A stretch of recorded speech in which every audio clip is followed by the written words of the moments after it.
Tuesday இன்றைக்கி வந்து பாப்பா ஸ்கூலுக்கு வந்து லீவ் கொடுத்துருந்தாங்க. ஏன்னா அவங்களோட ஃபர்ஸ்ட்டு ஃப்ளோர் ஸ்கூலில் வந்து இன்றைக்கி இனாக்ரேட் பண்ணுறாங்க.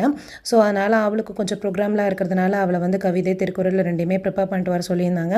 அதுக்கு உட்காந்து ட்ரைனிங் கொடுத்துட்ருந்தேன். பட் அதுக்குள்ளே என் பையன் வந்து நானும் படிப்பேன்னு சொல்லி அவரும் அவரோட போர்ட் புக் எடுத்துகிட்டு வந்து உட்காந்துட்டு ரொம்ப டிஸ்டர்ப் பண்ணிகிட்டே இருந்தார். ஸோ அவரையும் மேனேஜ் பண்ணி அவங்களுக்கும் ட்ரைனிங் கொடுத்துட்டு அப்புறம் சமையல் வேலை ஒரு வழியாக ஆரம்பிச்சாச்சு. ஸோ இன்றைக்கி வந்து மதியம் லஞ்ச் என்ன அப்படின்னா கத்திரிக்காய், கொத்தவரங்காய், கேரட், பீன்ஸ் போட்ட சாம்பார், அப்புறமேட்டு கொத்தவரங்காய் பொரியல், அப்புறம் கொஞ்சம் லெமன் ரைஸ் செய்யலாம். ஏன்னா யூஸ்வலாக டெய்லியுமே சாம்பார் இதே செஞ்சிட்ருக்கோம் அப்படின்ட்டு இன்றைக்கி லெமன் ரைஸ் செய்யலான்ட்டு அதையுமே செஞ்சுட்டு கொஞ்சம் மாம்பழம் எல்லாம் வாங்கிட்டு வந்திருந்தாங்க. ஸோ லெமன் ரைஸ்க்கு காம்பினேஷனாக மாம்பழம், பாப்பா, என்னோடய தங்கச்சி 2 பேரும் அவங்க 2 பேரும் அதை சாப்பிட்டாங்க. பட் எனக்கு வந்து துவையல் செய்யலாமே அப்படின்ட்டு பொட்டுக்கடலை, தேங்காய் போட்டு கொஞ்சம் துவையலும் அரைச்சிருந்தேன். ஸோ அதையுமே ரெடி பண்ணிவிட்டு நானுமே என்னோடய லஞ்ச் எல்லாம் சீக்கிரமாக முடிச்சுட்டு அப்புறம் அவளை வந்து கொஞ்சம் நேரம் கழித்து குளிப்பாட்டி அவளையுமே ஸ்கூல் ஃபங்க்ஷனுக்கு கிளப்பி விட்டாச்சு.